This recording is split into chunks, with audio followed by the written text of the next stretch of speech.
Я готова стати цією новою людиною. Я хочу вийти зі своєї зони комфорту, яка в мене зараз є, бо я нею не до кінця задоволена. А значить, поточно я маю померти. А що це для нашої психіки? Я боюсь, розростися, щоб багато людей. Хтось боїться великих контрактів, великих грошей. Тобто я підприємець, думаю, 100% можеш зараз сказати, як виростити свій бізнес. План максимально для кожного бізнесу простий, як вирости. Треба спочатку, і я така... Нарешті, воно, і я відчула оце, що я виграла це життя, що я молодець. Але підстава в тому, що я та, яка я зараз, заробляє стільки, скільки заробляє. Задаємо головне собі питання, а де я, який я в кінці цього прекрасного тунелю.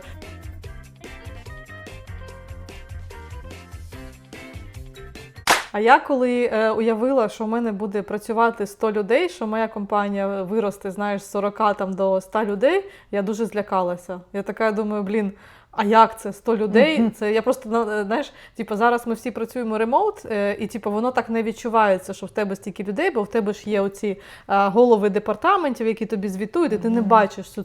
А представ всіх цих людей зібрати в офіс, як ми раніше працювали, і я уявила, що в мене сидить реально толпа людей, цих 100 людей. І мені стало якось, дійсно, по масштабу стрьомно, бо я розумію, що я підприємець той, який попрацював в компанії, якій було також 40 людей, і я до цього рівня і виростила компанію. І далі мій масштаб, я це не бачу. Тому я злякалась, знаєш.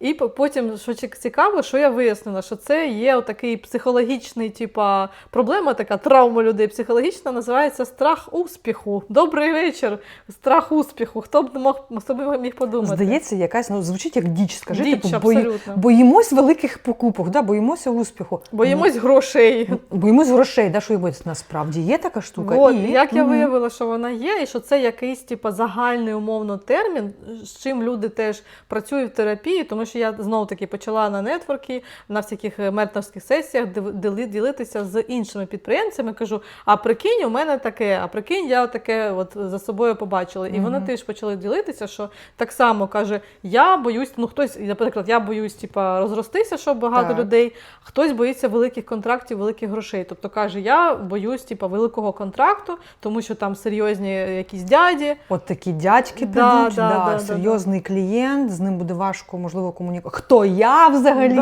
тим паче, мій бізнес менше, ніж той.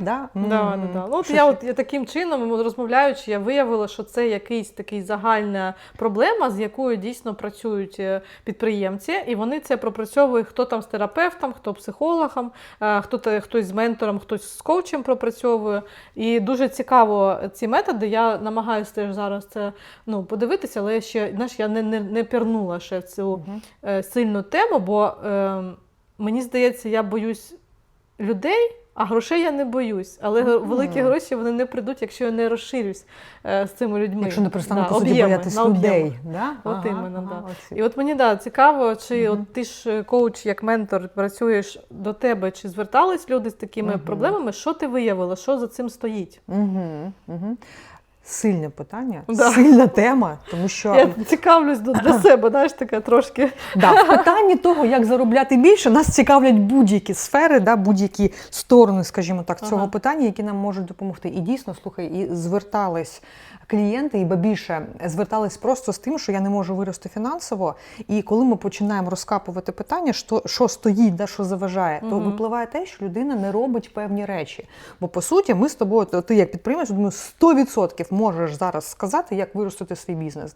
Якщо ми зараз сядемо з тобою умовно над бізнес-планом працювати, ти його намалюєш за нефіг ділати. Абсолютно без жодного питання додаткового, ба більше, ти для інших можеш абсолютно легко цей процес продумати, промалювати, тим паче з твоїм же досвідом скільки років, там вже 13 плюс років у тебе досвіду по тому, як будувати бізнес. Але питання того, де питання виникає, що, наприклад, ти знаєш, що для твого масштабування, наприклад, давай навіть, наприклад, твої одразу приземлимось, для твого масштабування, для збільшення, наприклад, для того, щоб зразу зробити X2 в компанії. От які ключові дії? От декілька, можна Ключові накидати? зараз це продажі. Тобто Продажі. план максимально для кожного бізнесу простий, як вирости. Треба спочатку, знаєш, просто теж така цікава модель, хтось каже, типа, мені треба спочатку, щоб вирости, мені треба спочатку зібрати команду, і тільки тоді я буду готовий продавати, будучи впевнений, що в мене є ресурси ці проєкти зробити, наприклад. А це не завжди правильно, і це неправильна стратегія. Правильна стратегія – спочатку напродавати, а потім збирати команду, бо таким чином ти собі не зробиш касовий розрив, тебе не буде простої в команди і так далі. Тобто перше – це побудувати відділ продажів, який тобі буде реально, як оцей мельниця, я не знаю, молоть оцих лідів, клієнтів, проєкти, і тоді, коли у вас вже буде попит, ви будете розуміти, ага, тут підписали, контракт зайшов, ви швиденько будуєте, розбудовуєте команду. Це самий простий план, з чого почати. Два вектори ти називаєш, да? Два питання такі, які виникають. От, наприклад, ти кажеш, спочатку хтось може думати, що спочатку треба розширити команду, да, для того, щоб виростити, наприклад, це я так думала. Ти думала, так, я певно, так думала. Ага, цікаво, що змінило твою думку, але разом з тим, цікаво, що стоїть. Давай, якщо ми глибше трошки подивимось, в що спирається цей страх успіху. Якщо команди нема, то, її недостатньо, да, то прийде клієнт і буде, підпишемо контракт, і він каже, ну давайте починайте, а у нас нема ще команди, і переналаштування. Це дуже теж велика проблема, що, от, наприклад, приходить нова людина, вона поки втягнеться в процеси, поки ми зрозуміємо, чи вона дійсно правильна, то, що ми найняли. І це займає 1-2 місяці, і виходить такий ділей невеличкий, що клієнт чекає. Ми заставляємо клієнта чекати, і це погано. Ось, да, куди спирається наступна думка. І якщо ми заставляємо клієнта чекати, то, от ми які, ти яка, як власник, то негатив. Негатив від клієнта, він незадоволений, він погано про нас думає. І більше, якщо і не буде нас радити нікому, і буде незадоволений. Тобто ми зустрінемось з негативом клієнта, який, можливо, буде важко витримати. Да? Тобто, диви, ми тут в цілому бачимо потенційний емоційний дискомфорт, з яким або не хочеться зустрічатись, або буде важко справитись. Давай другу частину візьмемо. Ти кажеш зараз про продажі. Тобто, друзі, от перша теза, да, страх оцього небажання зустрітися з цим емоційним дискомфортом, негативом від клієнта, бо треба буде з цим негативом щось робити. Давай про продажі подумаємо. Зараз треба збільшувати продажі. Да, от твоя нова думка. Що ти відчуваєш тут? Що важко в цьому? От ти знаєш, що треба робити, да? Що зараз тут складно? Нічого, чесно. Я була відкрита до цього, тобто з продажами все зрозуміло. Знову таки, знайшов людину, знайшов ще одну людину, побудували стратегію і пішли продавати. Визначили цільову аудиторію і туди б'ємо, і розуміємо, які проекти нам краще продавати. Все просто, але виявилось не так просто, бо знайти ще правильну людину, щоб вона дала результат, це теж виявився челендж. Але тут, знаєш, я не відчуваю ніяких там перепон якихось там і так далі, тут все спокійно. Тобто це треба брати і робити. Просто що дійсно, знаєш, теж такий є момент, коли будують команди, коли в тебе команди зараз немає, ти хочеш напродавати і потім команду добрати, то теж це здається, що... Що так швидко, так? Да, здається, що це не проблема при продажах, але воно, мені здається, все одно клієнти це відчувають. І коли ти продаєш і розказуєш про це, коли ти там їм презентуєш, сміту, якусь презентацію і кажеш, отут ми так будемо робити, і десь вони відчувають, що це так не буде, що тут буде дилей якийсь. Якесь є метаповідомлення в твоїх словах, десь проскакує, можливо, потенційна така або невпевненість, або зазвичай це десь в тоні проскакує, що це якраз клієнт читає, він не може, можливо, зрозуміти, що саме стоїть за цим, але щось на тонких він відчуває. Таких на тонких улавлюваннях слів. Чисто по емпатії якісь бачить, знаєш, таке. Чую, що ти кажеш про добір ще людини в команду. От якщо ми зараз уявимо, що от X2, це, наприклад, X2 зараз клієнтів від того, що у тебе зараз є. Якщо ми уявляємо, що от все, завтра прям от рівно в 2 рази більше клієнтів, от ще така ж половинка, яку ви зараз ведете, приходить до вас. В 2 рази росте команда. Як відчувається? О, диви, це відбувається завтра. Да? Уявляємо собі. От вони завтра, скільки там у тебе, давай, я не Ой. знаю, фантазуй, 50 клієнтів у тебе зараз, ще 50 завтра тобі. Тик-тик-тик Да. двері. Що там, скажи, що відчувається? Хаос. Хаос. Тому що треба швидко найняти людей, запустити, а це швидко не буває. Це ще треба місяці 2, щоб побудувати таку команду, яка зараз є, зібрати, і це тільки, щоб її зібрати, а потім скільки це часу займе. Ну, тобто відчувається важкість і хаос в голові. Типу ти такий... Як швидко це організувати? Да? Тобто це що треба запустити і в якій послідовності? Да? Можливо, щоб це дійсно зробити так швидко, тому що те, що ти кажеш, да, що дійсно це потребує часу. І твоя практика зараз тобі показує, що у тебе є певний час збору команди. Тобто у тебе є прогнозування, за скільки я зберу команду. Да? Тобто твоя система умовно, да, вона зараз певним чином працює, і зазвичай наш мозок він вміє прогнозувати на базі відомого. Да? Тобто поточна система тобі каже, через 2 місяці у тебе вийде. Тобто 50 людей ці зараз, ти їм скажеш, друзі, через 2 місяці, вони такі, побачення. Не хочемо так довго чекати. Да? Це перший момент. Далі ти кажеш хаос, і друге слово, нагадай мені. Таке тяжке відчуття, що це важко. Важкість. Не хочеться. Важкість, не хочеться чому? Не хочеться, щоб було важко. Не хочеться, щоб було легко. А що прогнозуєш як важкість? Можливо, що за важкістю стоїть за цим відчуттям? Незрозумілість процесів і відокремлення мене від привичного способу розкладу життя.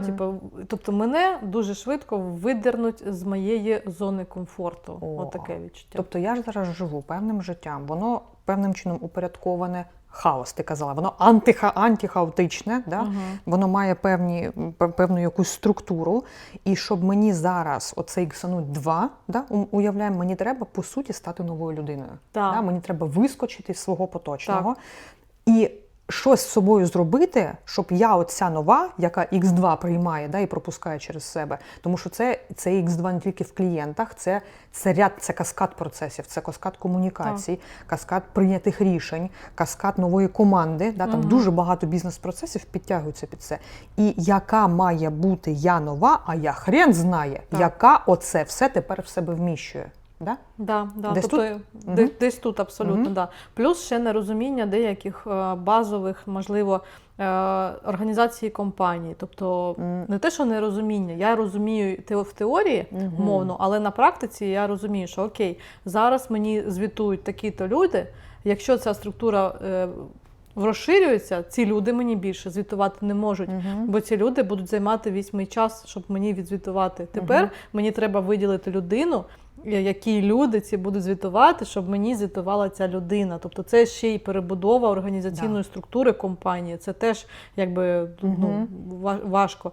І це все напливає тим, що ти думаєш, мені це треба зробити швидко, через місяць-два, от як ти кажеш, якщо ти уявити, що до тебе зараз всі ці клієнти зайшли.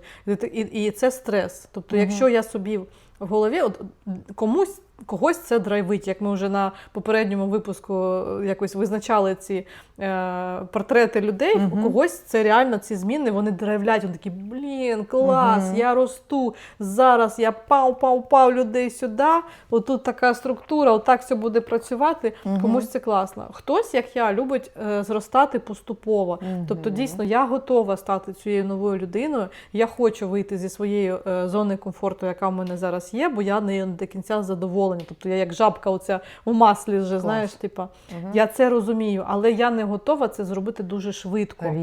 Різко. Да. І тому, я розумію, що я сама себе торможу. І я росту повільно. Оце почерк, до речі, висококропітливих людей. Друзі, от якщо ми повернемось зараз до біопсихосоціальної моделі Big Five, то висококропітливі люди, представником яких якраз ти являєшся, причому у тебе така ярко виражена кропітливість.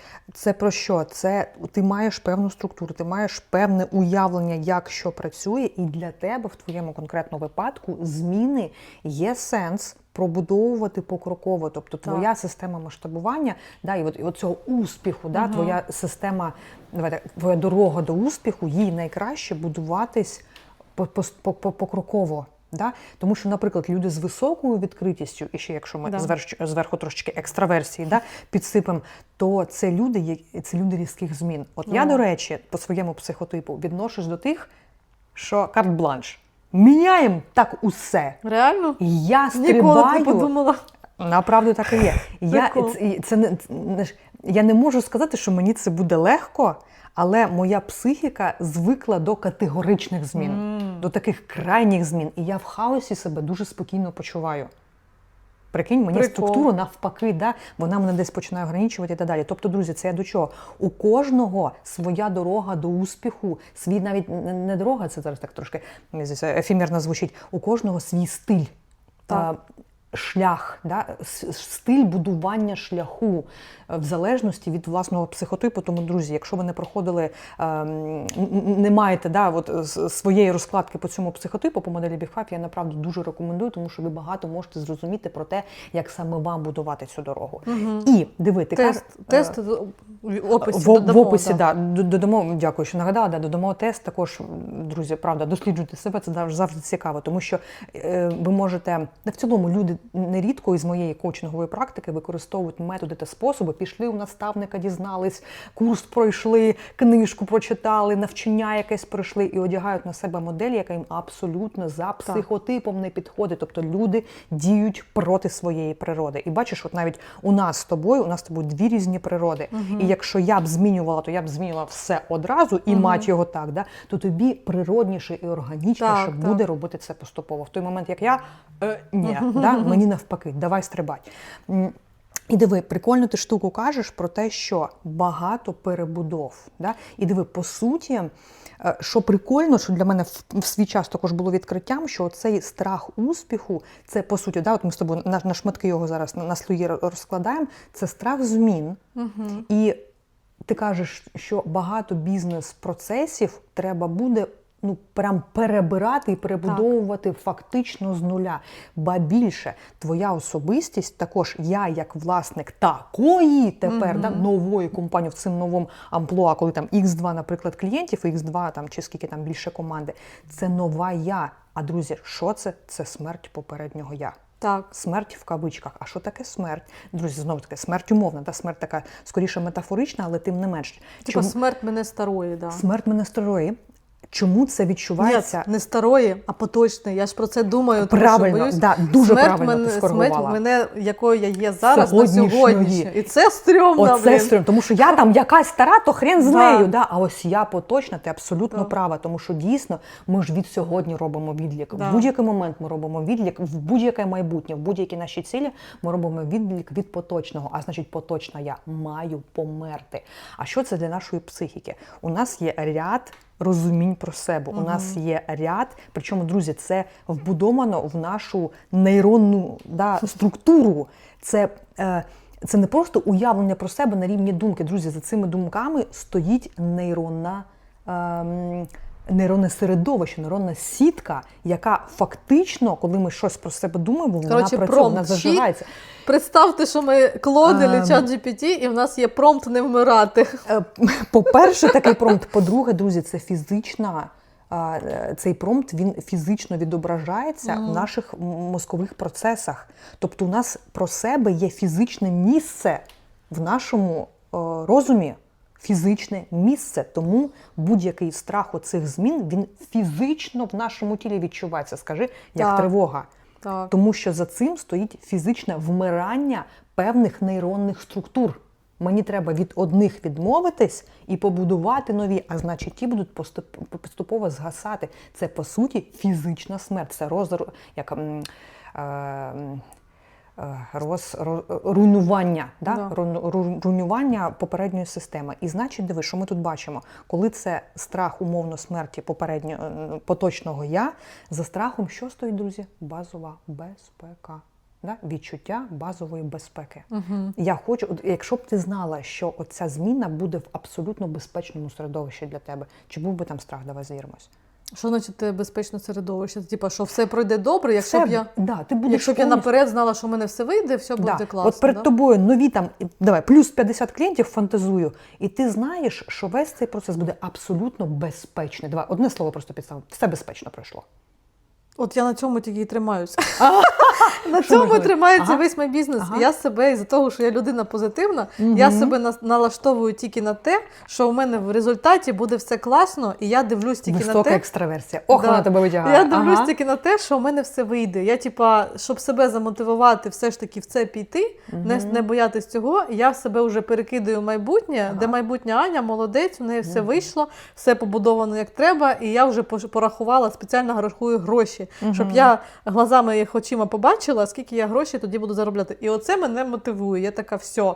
Хай там буде, що буде, я буду старатися, я буду перебудовувати. Для мене це як от, умовно, я побудувала одноповерховий маленький будинок, а тепер мені треба розбудувати цей будинок двохповерховий, там з 4 кімнатами на першому поверсі. Я ж не буду цей будиночок добудовувати. Там, скоріш за все, просто, блядь, снести все треба і заново все будувати. От і в мене такий, страх, але я така, але я ж бачу цей будинок новий, гарний, з новим газоном, класний, умовно так, щоб перекласти.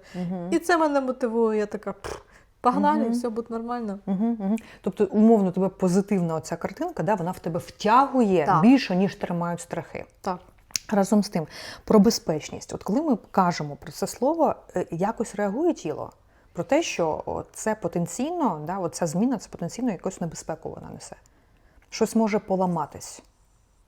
І перестане працювати. Якась частина людей може піти, якась частина клієнтів може, от як ти казала, до цього, проявити своє незадоволення, тому що десь ділей, затримки можуть початись, або щось інше, або там якість, можливо, потенційно десь впаде, клієнт почне. Це неприємно, саме от неприємно для нас, це коли починається не одна проблема, а їх декілька. Тобто, коли починаються проблеми хоча б по 3 проєктах, цього достатньо, це вже неприємно, бо це відображається на всій команді.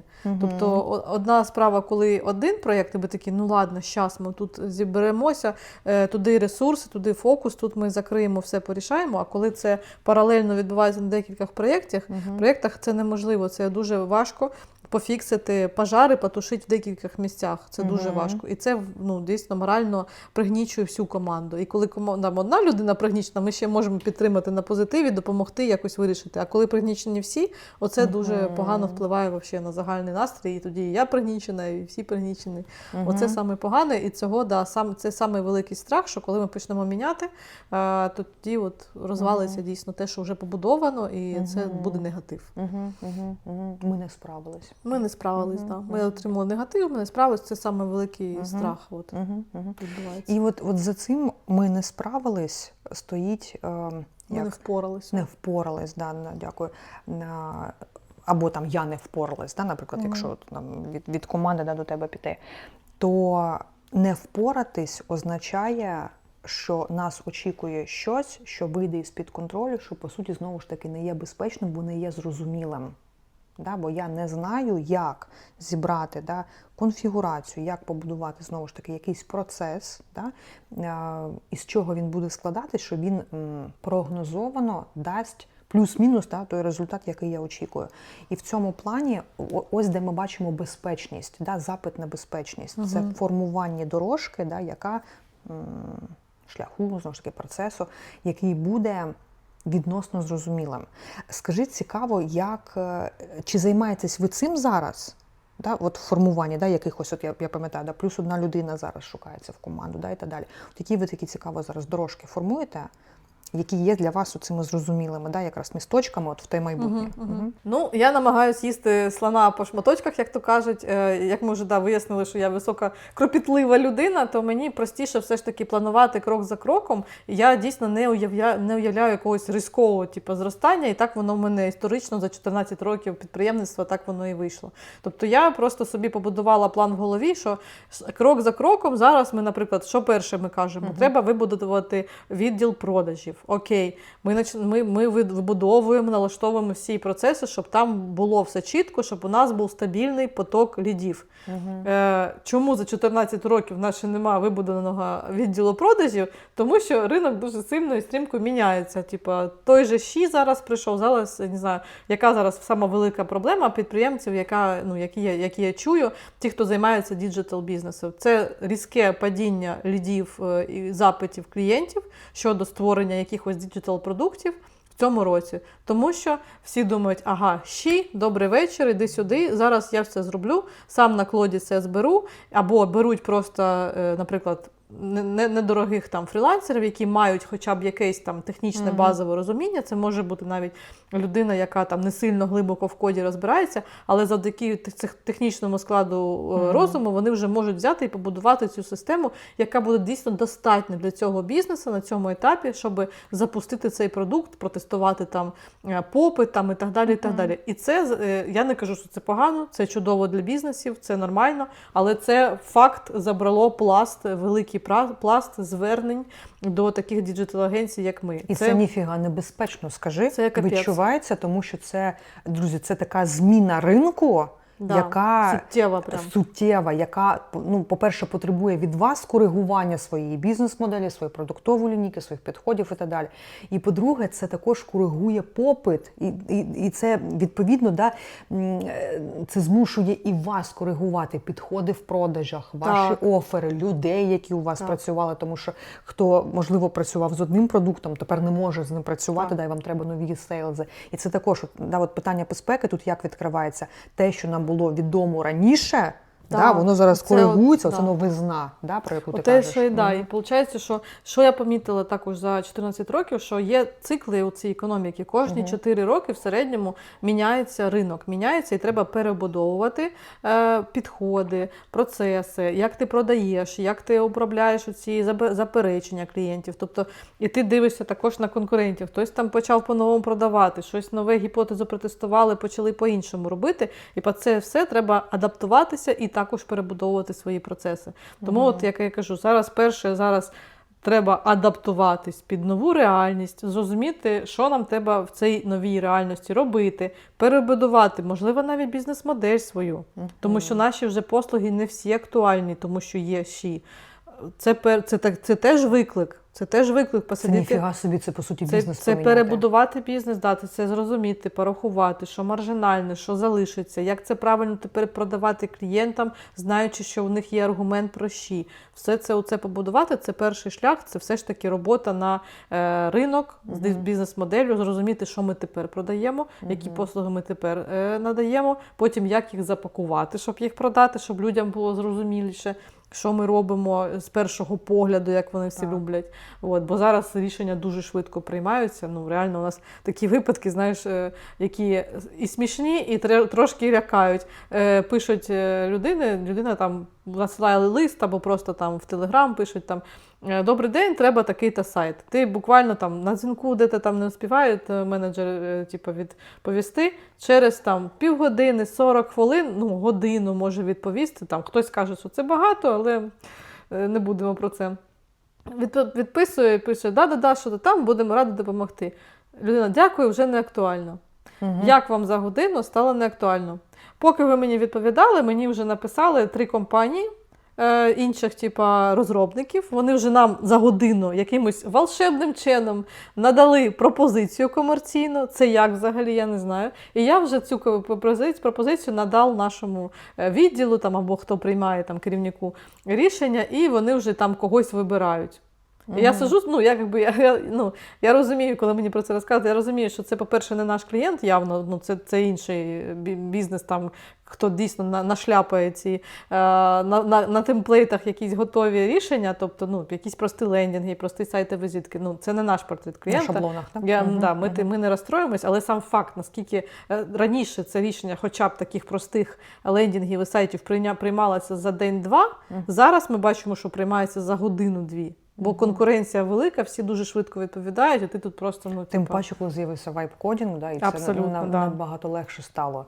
Тому, відповідаючи на твоє питання, я спочатку перебудувати це перший крок. І дійсно почати продавати, подивитись попит, протестувати гіпотезу, побачити, як люди купують, продати, заключити контракти і далі вже дійсно... Цілий каскад, правда? От ми на ключову з тобою дивимось, зараз штуку, це перебудувати бізнес-модель. Це, по суті, стати новим бізнесом. Це, по суті, зміна ідентичності, тому що це і твоя зміна ідентичності. А як виглядаєш, хто є ти ота, яка працює в іншій бізнес-моделі, яка, по суті, має інший І бізнес. отут, так, і отут секунда. Коли я зрозуміла, і мені навіть, от я працювала з коучем, мені людина це каже вже: Аня, дивись, твій бізнес вже все, кирдик, вже не буде. Треба перебудовувати бізнес-модель. Мені це було сказано, і я це зрозуміла в травні минулого року. І що я робила весь рік? Я не приймала це. Я така, та ні, та не може бути, та-та-та. Я відмовлялася в це вірити. Я намагалась зберегти процеси. Поки я не побачила це своїми очима, на реальних, типу, на тому, що просто нема продажів, нема людей, впали запити, і не почула, що це не тільки в мене сталося. Мені ще треба було верифікувати, що це сталося в інших агенціях, побачити, що це дійсно велика проблема. Висококропітлива людина почала шукати фактичне підтвердження. Ось, тоді тільки я така, ну да, окей. Але якщо я була б іншою людиною, я би така почула, зрозуміла би дзвоночки з ринку, швиденько би перебудувала, і зараз би вже там танцювала і розказувала всім, як офігенно я перебудувала бізнес-модель під нові реалії, побудувала новий відділ продажу і десь там відпочиваю на Канарах, не знаю, тусуюсь. Ніфіга. Ось воно гальмування власного успіху. Тупо рік пройшло. Рік на прийняття нової реальності. Нової реальності і того, що нам доведеться змінюватись. Так. І диви, от питання бізнес-моделі – це ж питання в першу чергу до кого? До тебе, як до власника бізнесу. А от поділись, до речі, як на твоїй стороні відчувається оця задача проаналізувати і переадаптувати, по суті, бізнес. Бачите, який вдих. Дуже важко. Я відчуваю, що я відповідальна реально за всю команду. І оце те, що зараз сталося, що пройшов рік, і я нічого не могла зробити, тому що я така. Не тому, що команда щось не то зробила, а тому, що от я така, і я не зробила. Оце дуже важко, прям боляче. Я відчуваю, що я підвела, знаєш, всю команду, що типу, люди зараз там недозавантажені і так далі через те, що я не прийняла це рішення тоді, коли його треба було прийняти, і невчасно перебудувала бізнес-модель. І зараз ми таке от відчуття, що ми наганяємо, знаєш, наганяємо. Те, що... По-перше, це відчуття, що ми не встигли. Да. І оце відчуття наганяння. А я дуже пунктуальна людина. Абсолютно. Для мене запізнення – це треш. І от я зараз відчуваю, що я дуже сильно запізнююсь на якусь важливу зустріч. Знаєш, таке відчуття. І от бачиш, тут прикольно, як лягає концепт, от твій рецепт, це оцього поступового переходу. От почувши цю новину, цікаво, як би ти зараз, от, умовно, стерта, от зараз ти вперше чуєш цю думку, що Ань, твій бізнес, він має бути перебудований, ринок зараз диктує нові правила з точки зору розробки. Як би ти зараз, розуміючи свій оцей коректний для тебе підхід в поступовості, як би ти зараз будувала? Швидше я би швидше приймала рішення, я би швидше, і як ти кажеш, радикальніше міняла би всі процеси, і якщо б наперед знати, що все буде добре, просто швидше. І все, просто пришвидшитися. Ми, по суті, зробили те, що ми зараз зробили, це можна було спокійно зробити за місяць. Ми зробили що? Ми пришвидшились завдяки ШІ, тому ж ми оптимізували. Тобто ви взяли більше в роботу ШІ? Да. Тобто задача була яка? Швидше відповідати клієнтам, швидше формувати комерційну пропозицію, і щоб ця комерційна пропозиція тепер була нижча ціна по ринку, або нижче по ринку, демпінгувати, по суті, але робити це так, щоб це не було тобі в мінус, щоб це все одно було прибутково. А це як? Це за допомогою ШІ побудувати процеси так, щоб ви могли це робити, але не в урон якості, ні в якому разі. Бо дуже багато компаній зараз, які, то, що я бачу, що вони роблять ШІ, вони просто кинулись туди, назбирали ці сайти, і приходять до нас вже клієнти після таких студій. Це сайти, які, вони без адмінпанелі, вони нічого там не можуть змінити. Тобто це просто сирий код, який вони зібрали швиденько і віддали клієнту. А клієнт такий, а що я буду з цим робити, якби непонятно. І вони приходять, а поставте нам адмінку, щоб ми могли змінити там текст. Або приходять з тими, де там поставили якусь адмінку, воно все косо-криво, і саме гірше, що зламують, що це незахищений код, зламують, забирають бази даних, контакти клієнтів, а це дуже сенситив тематика, тому тут треба акуратно. Тому наша задача була навчитися дійсно використовувати це таким чином, але залишити за собою якість, безпеку і так далі. Тобто шматки роботи, оптимізувати якусь day-to-day оцю рутинну роботу розробників, тестувальників, дизайнерів, але залишити цю креативність, побудову архітектури саме за розробниками, бо вони за це відповідальні, не ЩІ. І ти кажеш, що це рішення треба було приймати швидше. Да? Тобто оця якби почута теза, що треба перебудовуватись, от вона не приймалась, да? І за цього не було рішучості. Да? От все, ми це робимо. Да? Тобто відтягався процес, з'явилась думка, що нам треба залучати ШИІ, але відтягувався оцей момент, все. Окей, залучаємо. Відтягувалося в той момент, коли я сказала, ребята, тепер 90% коду пишете ви не ви, а ШИІ, а ви проєктуєте, щоб ми швидше могли оптимізувати, щоб продукти, які ми там робили, вони були дешевшими, тепер в 2 рази, а то і більше. Бо зараз так вже продає ринок, і під це треба підлаштовуватись. Багато агенцій дуже закрились, вони не змогли. Тобто мене ще гріє ця думка, що я, будучи отакою кропітливою, повільною людиною, що я хоча б не закрилася, тфу-тфу-тфу, слава Богу. А інші агенції не змогли витягнути і закрилися. Ми не знаємо чому, може це просто нормальне бізнес-рішення, типу, що вони такі, все, нерентабельно, ми це закрили, а тепер відкрили це нове на цей ринок. Ми ж не знаємо. Але сам факт, що ми ще живі, це мене гріє. Ось. До чого ми зводимо, друзі, що страх змін, він починає гальмувати прийняття рішень. Да? Тобто дуже цікавим чином страх або переживання за оце майбутнє, за той успіх, коли я себе уявляю в цьому успіху, ряд переживань, які ми відчуваємо. По суті, друзі, це для нас є матеріал для роботи. Бо, по суті, якщо виписати свої страхи і переживання, насправді ці страхи стають, по суті, тасками, задачами, які треба продумати, як їх можна зарішати, або як принаймні дати собі достатньо ясності, що робити в цьому полі. І от з'являється така карта страхів, які, по суті, перетворюються на певні ясності. І як тільки у нас з'являється ясність, до нас повертається це базове почуття безпеки, що в цілому, якщо мені ясно, я вже розумію, що я зможу поставити ніжку вперед і зробити вже якісь кроки. Тому що цікаво, Ань, ти кажеш, що певний час ти не приймала цього рішення. Також я б там хотіла поцікавитись, як ти пам'ятаєш, що ти відтягувала, чому не приймалося це рішення, що, ребят, все, тепер 90% пишемо Тому що воно працювало. Тоді ще нормально, не було такого спаду жорсткого. Я думала, то все понятно, то буде потім. А зараз це нормально. Зараз у нас є замовлення, зараз у нас є клієнти, і воно по-старому працює. Зараз же. Зараз же нормально, да. А як ми знаємо, працює не трогай. В бізнесі також одна із теж. І я якось хотіла, сфокусуватися на інших питаннях. Тобто я не хотіла це признавати, бо тоді я пам'ятаю, чого я почала працювати з коучем. Тому що в мене в голові була моя структура мого зростання, моєї компанії. І тоді я виросла, дійшла до тої ланки якоїсь вже найвищої. Тобто ось я, наприклад, попередні 4 роки я будувала. Отут я, наприклад, там команда, тут у мене з'явились там відповідальні, наприклад, люди. Чому я кажу 4 роки? 4 роки від попередніх змін, які були теж там, коли був ковід. Умовно, забули про ковід, наступні там 4-5 років, там війна, вже все помінялося, ремоут, дуже багато перебудовок. І от, наприклад, останні роки я будую заново, побудувала, дійшла до якоїсь верхньої ланки, там, де я вже операційний процес налаштувала, гарно все побудували. І воно так все ідеально, класно працює, що я вже мінімально залучена в операційці, і мені подобається це. І я така, нарешті, воно. І я відчула оце, що я виграла це життя, що я молодець.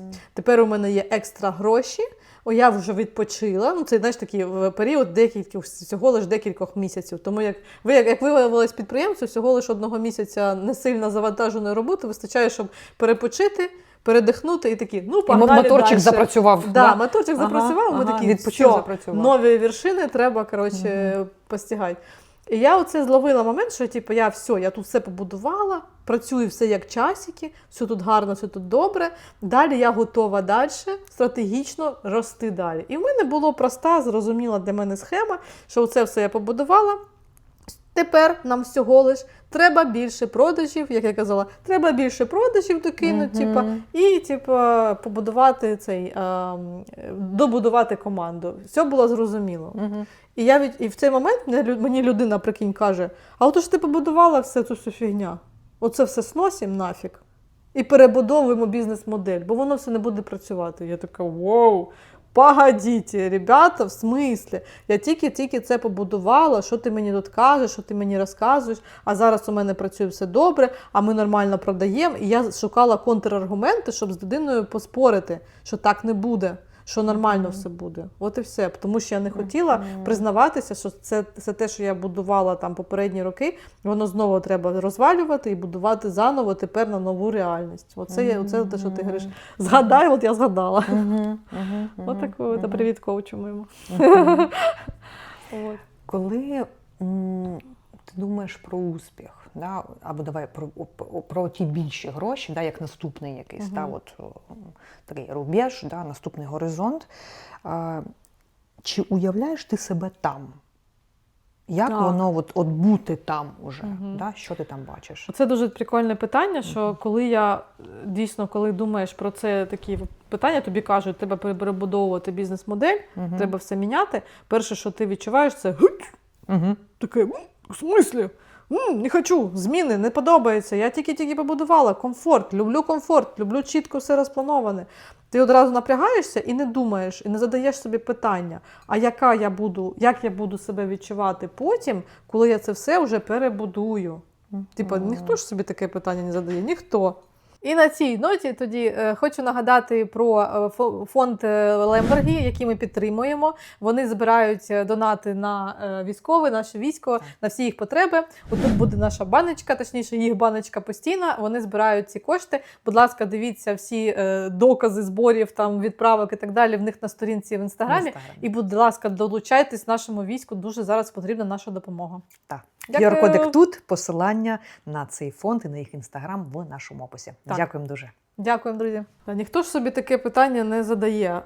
І тому, можна подумати просто, що як себе уявити, як я до цього питання дійшла, звісно, за допомогою або коуча, або от коли з тобою ми розмовляємо. Тобто, коли ти розказуєш це іншим підприємцям, які трошки шарять в цій психології, і тоді до тебе доходять вже питання, а уяви себе в майбутньому, уяви, що в тебе вийшло, як ти себе відчуваєш, як твій стан, як ми вияснили з попередніх випусків, ми все це робимо заради стану.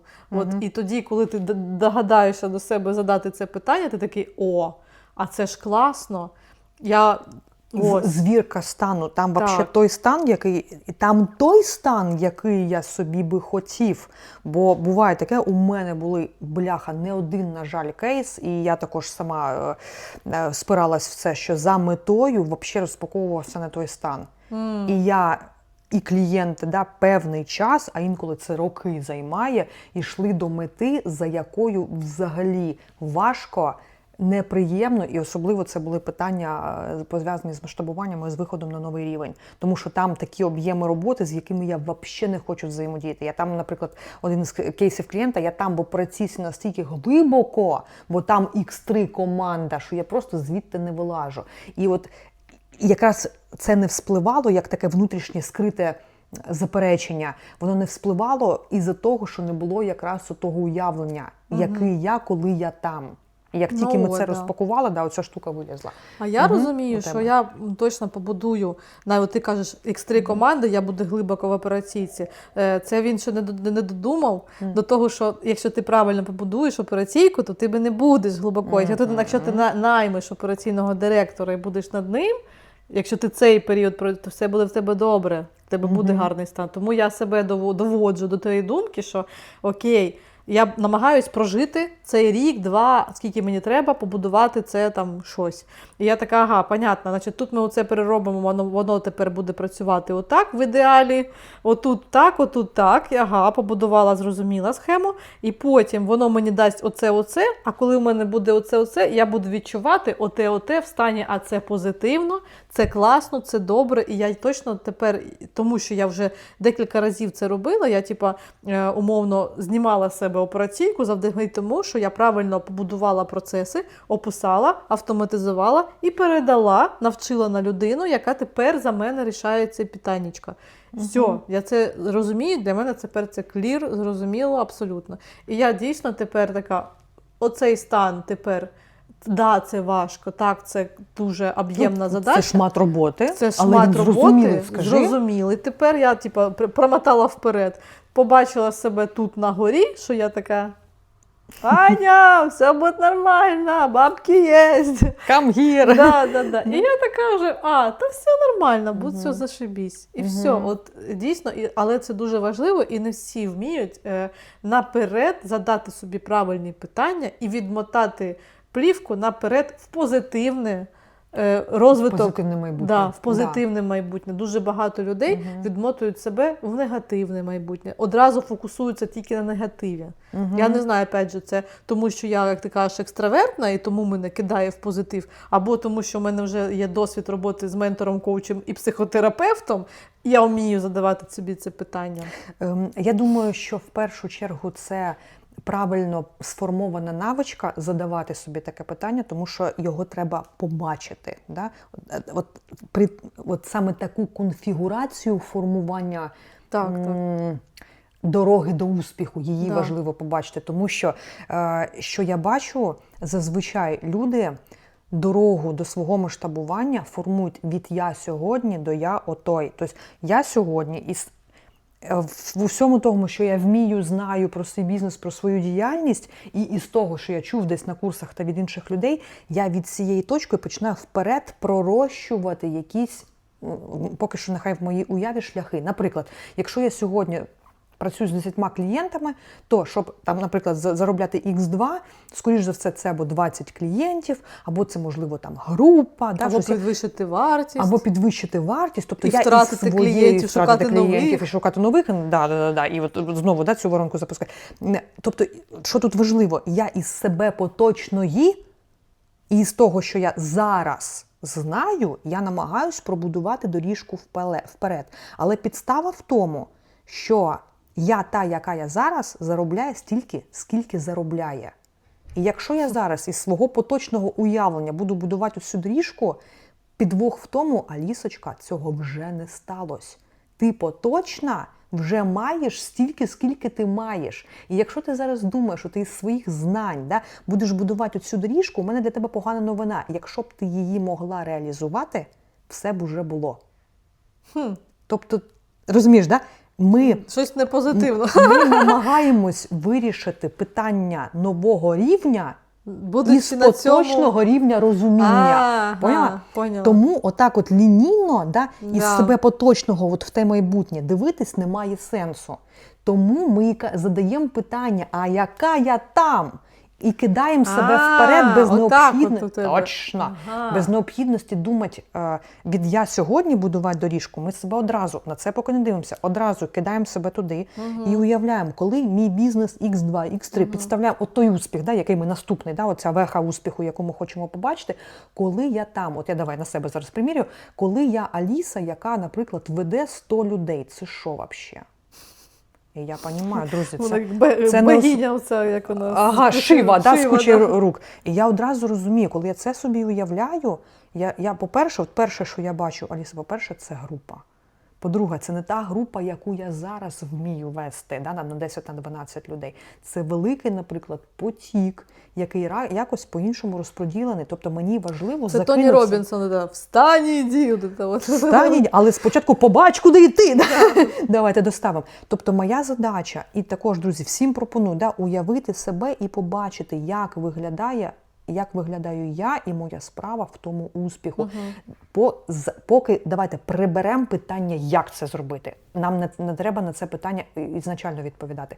Але, будучи там, ми можемо промалювати картинку, як я собі уявляю, якою я, як власник свого бізнесу, маю бути, і що мене взагалі оточує, і які взагалі процеси, скоріш за все, можливі, які обслуговують систему, яка зробляє от стільки-то тепер грошей. Перше, уявила, по-друге, скалібрувала, щоб це для мене відчувалось приємно, радісно, комфортно, позитивно, добре. Бо якщо там важкість, ми розуміємо, Да, або докрутити, руху не буде. або докрутити свої в голові процеси побудови, щоб тобі стало там легко, зрозуміти, а де важко, тут важко, а що треба зробити, щоб тут стало легше, ага, оце, і продовжити цей шлях до того, де ти не зупинятися. Точно, допилювати оту картинку, щоб вона отак от таким от чином відповідала отаким емоціям. Тому що коли я собі уявляю, що Аліса, наприклад, от 10 клієнтів, а є 100 клієнтів, і я така 100 клієнтів, це, наприклад, я веду 10 груп по 10 людей, це ж зашиться можна. Конечно. Да? І тому це важко, і тому я калібрую картинку до тих пір, поки я не спіймаю конфігурацію. Нехай я поки що фантазую. Нехай це сферичний кінь в вакуумі, неважливо, я потім буду розбиратись з питанням як. Мені важливо нафантазувати. Да? Змотивувати саму себе. Побачити картинку, щоб мотивація з'явилася сама по собі, бо ясність дає мотивацію. Абсолютно. Оце важливо. Да? І потім вже від того, те, що ми з тобою якраз на попередніх подкастах казали, я побачила картинку, я відчула її тілом, і тіло зреагувало. Точно. І я від того вже починаю відплясувати. Я повертаюся в реальність така, так, а де ми зараз? Ми зараз от в такій конфігурації. Якщо, наприклад, ти себе уявиш, от в тій картинці, Так, да, повертайся бачиш, собі з слухай, батогом. а до речі, Що сидиш? що сидиш? Пішла. І, ти знаєш, от приємна новина в тому, що батог там не буде потрібний, тому що там буде стільки ясності, що одразу, дивлячись на свої процеси, така, ага, раз, два, три, оце так, оце так, оце так. І далі тільки питання часу і комфортної перебудови. Угу. Ось це. Супер, це прям дуже класно.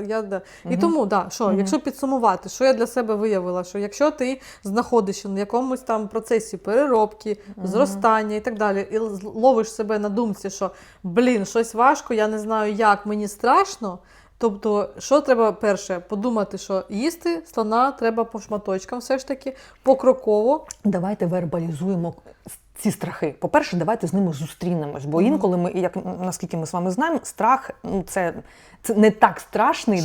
Що саме страшно? Тобто виявимо, що саме страшно, чого я боюсь. Типа себе майбутнього, я боюсь труднощів, які мене чекають, я боюсь грошей, заздрощів, не знаю, зміни команди, втратити людей, які в мене оточують. Наприклад, я боюсь там через зміни втратити, наприклад, там свою команду улюблену.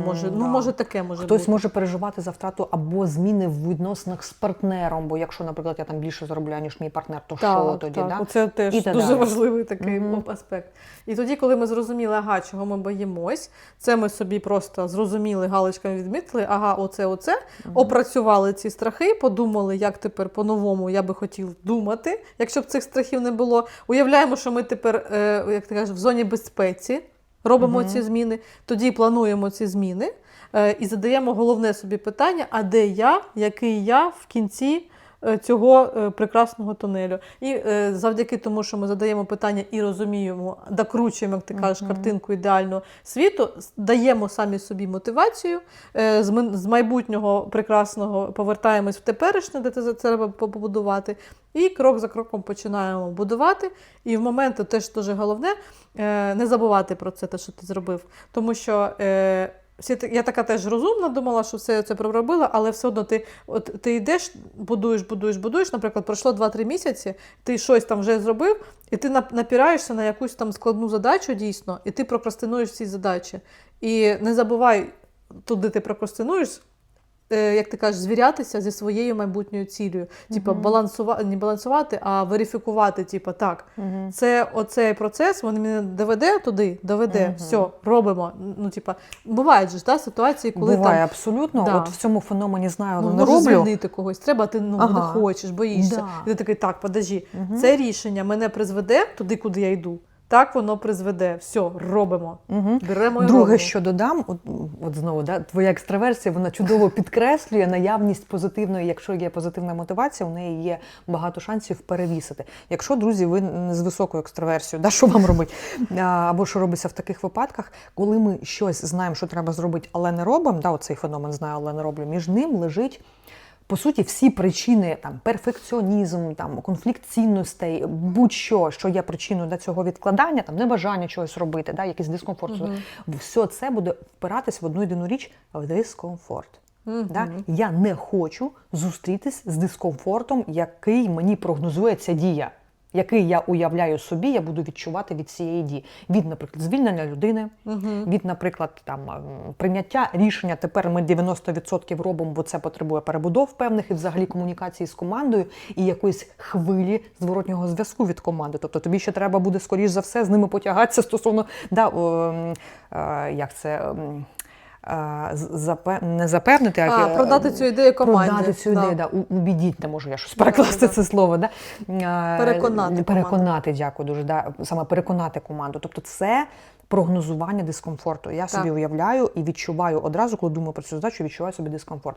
І тут формування навички проходити наскрізь цей дискомфорт є, по суті, головною навичкою. В цілому, друзі, якщо ми формуємо в собі навичку проходити наскрізь через дискомфорт, це робить нас нестримними. Тому дуже рекомендую, надзвичайно рекомендую займатися саме цією задачею. А в дискомфорті що? Що нам дуже допомагає? Наведення ясності, знову ж таки, як це зробити, за рахунок чого? Бо дискомфорт зазвичай він також, він має за собою неясність або неясність, як це зробити, або незрозумілість, чи потягну це я. А зазвичай, якщо я наводжу ясність, наприклад, я буду комунікувати з командою таким чином. Так. Я їм принесу 1, 2, 3, 15, 5 аргументів. Так. Ось чому так. Я знаю, що в мене в команді отакі-то люди, і, скоріш за все, вони скажуть оте, оте і оте. Я це підготовлюю, оця ясність, скажи, одразу попускаю від неї. Так, звісно, коли ти пропрацьовуєш саме, я кажу, крок за кроком, кожну ситуацію, просто головне спіймати, що і правильні питання собі задавати. Тобто, окей, я не хочу, я прокрастиную, яка задача в мене зараз, наприклад, висить 3 тижні, і я її не роблю. А чому я її не роблю 3 тижні? Тому що я відчуваю дискомфорт. А чому я відчуваю дискомфорту? Який дискомфорт? Такий, окей, що мені зробити, щоб не відчувати цей дискомфорт? Оце і оце. Це, до речі, це те, що ти розказав. У тебе ж є курс по прокрастинації, да? Він називається «Знаю». Від знаю до роблю він називається. Від знаю до роблю, от якраз таки, це те, що ти там навчаєш? Абсолютно. Там 15 причин в цілому, чому ми знаємо, але відкладаємо. 15 швидких технік, якщо немає часу розбиратися зі своєю кукушкою, але саме головне, обожнюю. Там зашита техніка, в 5-му уроці зашита техніка, як проходити наскрізь дискомфорт, як формувати якраз собі цю навичку. Клас. І формувати нову ідентичність в собі, яка вміє проходити наскрізь дискомфорт. Дякую, що посиланнячко, будь ласочко, додай, бо ти не розказуєш, людям не розказуєш, що в неї є курс. Людина-секретик. Людина-секретик, Дуже класний курс. Я просто читала, бачила шматочки уроків, я сама ще не проходила, але я дуже хочу це теж пройти, бо дійсно це дасть мені розуміння деяких процесів, про які ти зараз розказуєш, і я розумію, що в мене теж це є. Цікаво, да. Тому, якщо підсумувати, ми зупинились на тому, що якщо ми там десь там прокрастинуємо, знову звіряємось з тією ціллю, яка в тебе є фінальна, розуміємо, що нам треба зробити, прибираємо цей дискомфорт і діємо далі. Просто треба про це не забувати і діяти, йти. Якщо це ваш шлях підприємництва, ви точно знаєте, що підприємництво – це на життя, це все, це не буває такого, що все налаштували, воно все гарненько працює, і все. Не буває, як би на ми жаль. не хотіли, як би наш характер би цього, тим паче високопропітливий характер, він бажає, щоб система була сталою, він бажає, я дуже цього бажаю. І, до речі, високопропітливі люди надзвичайно добре ростуть в стабільних умовах. Але, друзі, як ми бачимо, світ нам показав величезну дулю з точки зору стабільності, і оця резистентність, витривалість до якби я була цим бумером, знаєш, якби я народилася в 60-х, коли воно там більш-менш було стабільно, така більш... І не в Україні, десь там, то я б, мені здається, класно... Твої часи, Мої б часи були, я б класно виросла. Але наш шлях підприємництва, це як мандалорець, нема цілі, є тільки шлях, чи як там... самурай мандалорець. Ні, а хто? Мандалорці. This is the way, вони казали, це шлях просто. Це скоріш за все, мандалорець. А у самурая немає цілі, тільки шлях. Коротше, це і як Черняк питав, що важливіше, ціль чи шлях. От підприємця – це шлях. Так що, і головна, мені бачиться, що надзвичайно важлива і навичка, і задача підприємця, якщо він бачить, де стопор, реагувати на нього. Бо там, де ми відчуваємо якийсь дискомфорт, ми зазвичай відкладаємо це. Так. Щоб це не була за задача, щоб це не була за дія, процес якийсь і далі. Ми її хочемо витіснити. Да. Але, як ми з вами знаємо, в дискомфорті якраз знаходиться наша зона росту. І зазвичай, скільки я працюю, слава Богу, за 11 років роботи з людьми, я бачу, що дискомфорт – це 95% наша ілюзія. Угу. Тобто там немає того, за що ми насправді переживаємо. Тому знаходити швиденько, вміти визнавати цей дискомфорт і починати в нього гледіти, розбирати його по шматочках – це надзвичайно важлива Абсолютно. навичка в нашому часі. Так, Особливо в турбулентному часі. Тому, друзі, пишіть коментарі, напишіть, де ви зараз прокрастинуєте. Може, ми вам якось допоможемо, підкинемо ідеї, як це зробити. Якщо є питання до нас, там якісь, пишіть дуже лайки, коментарі, шери, будь ласка. Дякую, що ви з нами. Дивіться наші інші випуски і продовжуємо наш подкаст, типу подкаст. Дякую, па-па.